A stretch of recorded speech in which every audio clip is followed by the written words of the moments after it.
Hi, I am guilty of starting a costume and not finishing it, and now it's coming back to bite me. A long time ago, I watched the anime Welcome to Demon School Iruma-kun, and I fell in love with the character Clara Valac. She was adorable. She is a precious being that needs to be protected at all costs, okay? And when my friend suggested that we do a group cosplay of Welcome to Demon School Iruma-kun, I passive-aggressively volunteered to be Clara, even though no one else was fighting to cosplay Clara. I was very adamant on cosplaying her, and my friends let me, and I started the costume. I made good progress. I was very excited for this costume. And then I just stopped, and I never finished it. And a year went by. And now we're here. Sometimes this happens in cosplay when you start a costume and you're very excited, but you just don't finish it. And it's not like you don't like the character anymore. It's just that you just don't feel like it anymore. But now that's coming back to bite me because I'm going to a convention in 2 weeks. A little bit more leeway time. But Clara's English voice actor and Iruma is gonna be at the convention. And so I want to take a picture with both of them. Or I want to take a picture with at least one of them or both of them. If I could get both of them, that'd be amazing, but I don't know. So I have to finish my Clara cosplay. Again, it's going to be a con crunch. You guys are going to be here to see me suffer. So yeah, let's start this cosplay. Starting better than the last time because my last con crunch, I gave myself 4 days. We have a week at least, and I think a week is enough time, considering the fact that I started the cosplay already. So let's start. Fun fact, this is the first time I make a shirt. To start, I needed a pattern, and so I took this very ugly fabric, or I thought it was ugly, and I started using that to drape the pattern. I realized the fabric was actually pretty and I regret using it as a drafting material, but the uniform shirt was fairly easy to drape. It didn't need to be well fitted, so you don't need any kind of darts. And the sailor collar, which was the thing that I was scared about making, it was fairly easy to figure out how to draft it, if I'm being honest. I then cut out all of my pattern pieces with an inch of seam allowance, and to seal the raw edges I did a zigzag stitch. But with that, I sewed the base shirt together, which was super easy because it's just 2 panels that you sew together. I don't know why I was so scared of making a shirt. But I also couldn't tell you the fabric that I used because I bought the fabric, most of the fabric for this cosplay at a thrift store. So the red fabric that you see is also thrifted. It was very thin, so I used heat and bond stabilizer to give it a little bit more stiffness, only in the front part of the collar. For the back part of the collar, I just sewed the 2 parts together, and I will admit that meaning I thrifted this fabric, I did not have enough of it, so I had difficulty.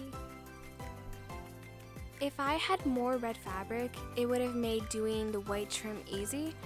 I would have had another collar piece, but I would have made it an inch smaller width-wise, and I would have made a little notches. I also would have made another collar, but be completely white, and I would have sandwiched the white collar in between the red fabrics. But since I didn't have enough red fabric, I didn't do that, and not having enough red fabric caused me to go through a nightmare with the white trim, but that's coming up soon, don't worry. I pressed my seams for the little collar pieces, and I noticed that I didn't seal a raw edge, so I could have rolled the raw edge and hand stitched it in place so that it'll be nice and neat and pretty. But we're on a con crunch, okay? We don't got time for that. So I fixed that by taking my pinking shears, I put fray check on it, and I called it a day. It's not like I'm competing in this. Also, to press the seams, I used my little baby iron. Ideally, it would have been better to have an iron that had a lot of steam, but I like my baby iron, okay? So when pressing the seams down, I also should have used a tailor's ham, but I don't have a tailor's ham. So I used this gigantic slab of wood to press down my seams after I opened them up. It gets the job done, so.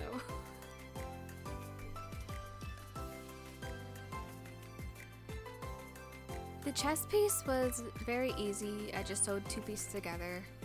Nothing special. But now we get to the nightmare, the white trim. So to get the pattern, I took masking tape and I put it on the collar and I drew it. It should have been easy, right? The fact that the trim has little triangles and it's like squared, it should have been easy to get. When I started sewing it, I positioned my sewing needle so that it was a 1/2 inch away from my pencil markings, and I sewed, leaving a space open on the top to flip it out and flip the whole thing inside out. I then lost my sanity when I tried to turn this complex shaped inside out. But once I did, it looked amazing, until I saw it unraveling and I cried. So I did everything again, and I was super careful when I was flipping this part inside out. It happened again. I lost my sanity. I took a day break, like I took the day off from making this costume, and I did it again a 3rd time, and it worked out. But let me tell you, that I lost my sanity doing that. And you think, oh, you're done with that, right? No, I had to do the triangles again on the sleeves, but doing it on the sleeve cuffs was a little bit easier since it was just a straight line. I just had to cast the raw edges on the inside, so doing the sleeve cuffs was easier on me, at least.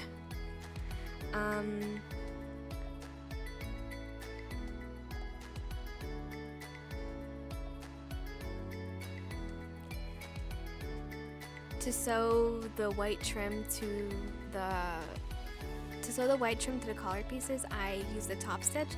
Same thing with the collar, I just did a top stitch at the very edge, and it worked out fine. For the sleeve, I used my basic sleeve pattern and I gave it 2 inches of seam allowance. The reason why I gave it 2 inches of seam allowance is because the sleeve is puffed, so we are going to need to gather the end of the sleeve. Right now, I'm using my Moke Toilet Bound Hanako-kun plushie to press open the seams, because that is all I have. But with my seams pressed and my cuff ready and my sleeve ready, I was able to sew the cuff of the sleeve to the sleeve, and I am very happy with how the sleeves turned out. The sleeve is probably my favorite part of the entire costume because of how accurate it was, and I did this without making a mock-up first. So to officially finish the sleeve, I needed the badge, which I 3D printed and just attached to the sleeve. To fully finish the shirt, I needed a bow and a brooch. To get the bow made, I used loop bows for the very first time. And this pattern is from Sarah's Spaceman. I used the pattern, but I did not by any means follow the way it should be correctly made.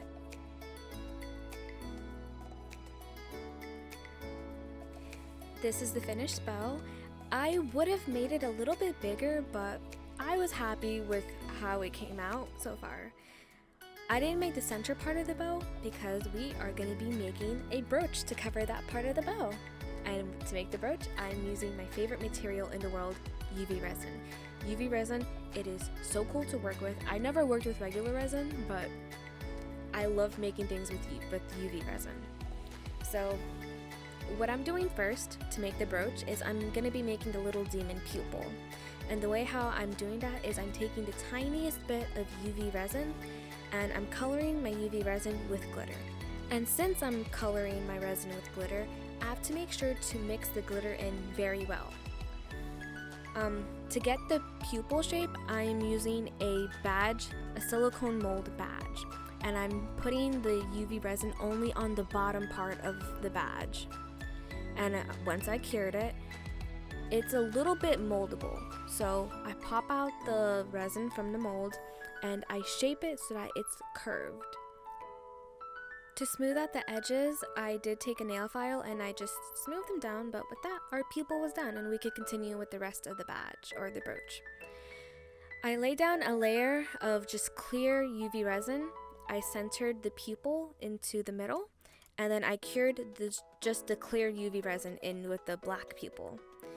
I then took a lot more UV resin and I colored my UV resin this time with copper glitter and red eyeshadow.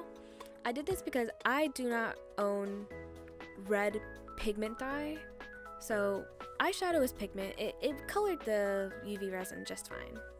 So I mixed the glitter very well and I poured it into the mold of my sphere. And one of the things that I did is I waited before curing because I wanted the glitter to sink to the bottom. I didn't want to cover the glitter with the gold ring embellishment. The way how I made the gold ring embellishment is with this moldable plastic.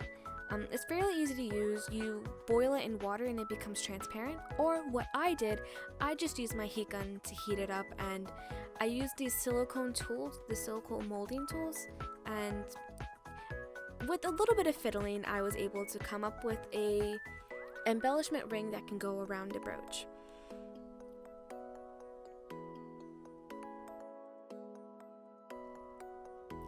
At this point, the brooch was turning into my favorite part of the costume, and the next part was to paint the gold embellishment.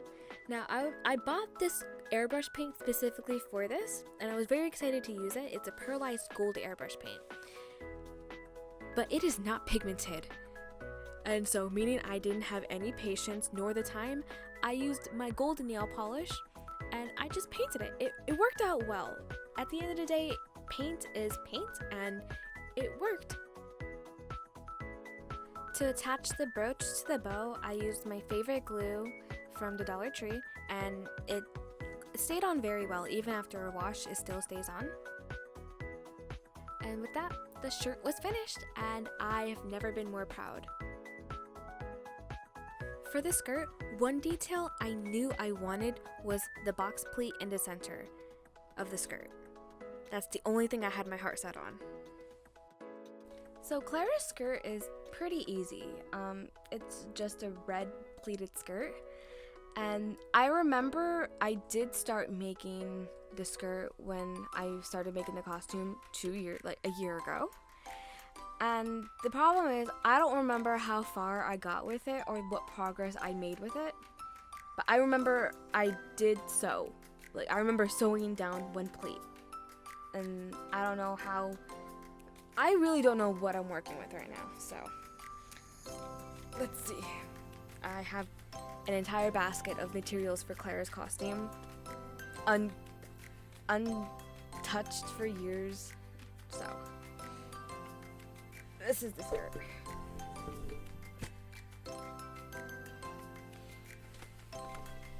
Okay. The fabric is nice. I obviously didn't hem it because it's very long.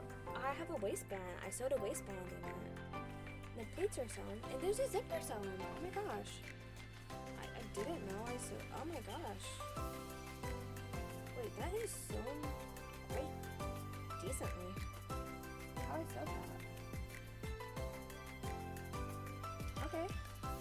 Besides the skirt being way too long, when I tried it on, it still fit, and the only thing I had to do was cut it and hem it.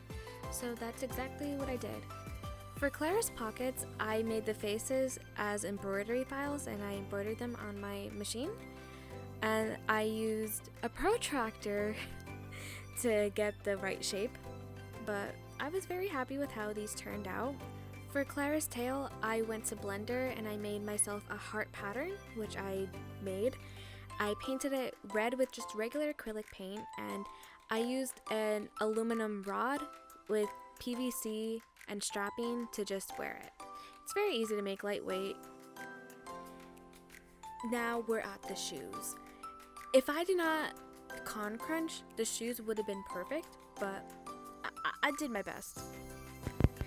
Okay, so I'm looking for the pattern that I made for Clara's horns because I can't remember exactly how they line up, and so I'm looking here, and I see this.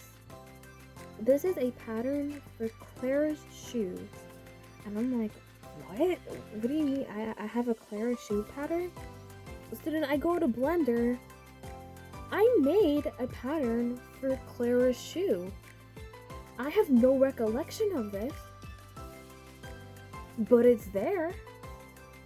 I have no idea if it's the right size, but the pattern is made and everything. I have no recollection of this, but this looks like something that I made. So I'm gonna use it since it's here. I don't remember making this. I would remember. So I made the shoes and they turned out really cute, but they kept on breaking because the fit was not quite right. At the convention, I ended up going to the cosplay repair station and gluing the shoe to my sock so that the slipper could stay on.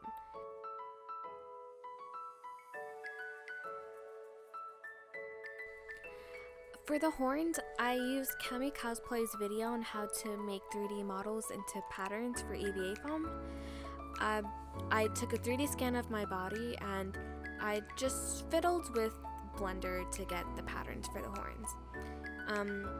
Once I had the horns made, I took my Dremel and I made a little 1-inch indent so that the horns could have that little texture, and I just used acrylic paint to paint them. With the wig, I got the wig on Temu and I just sewed the horns right onto the wig cap. I did take my Calico plushie to the convention and he was very loved by many people. But with that, my costume was finished and I went to the convention with the costume, which for a con crunch, that's all you could ask for, and I didn't have any malfunctions besides the shoes. But I'm so happy with how this costume turned out, even though I didn't get to meet the voice actor. But that's on me. Instead of meeting the voice actor, I was too busy having fun and making memories with my friends, so I would not trade that up for the world. Stay tuned for my next costume, which is going to be Vocaloid. I won't give away what character it is, but it is going to be my biggest project that I've worked on and the most complicated one that I've worked on. So stay tuned for the process of that. And thank you for following my cosplay journey. Subscribe!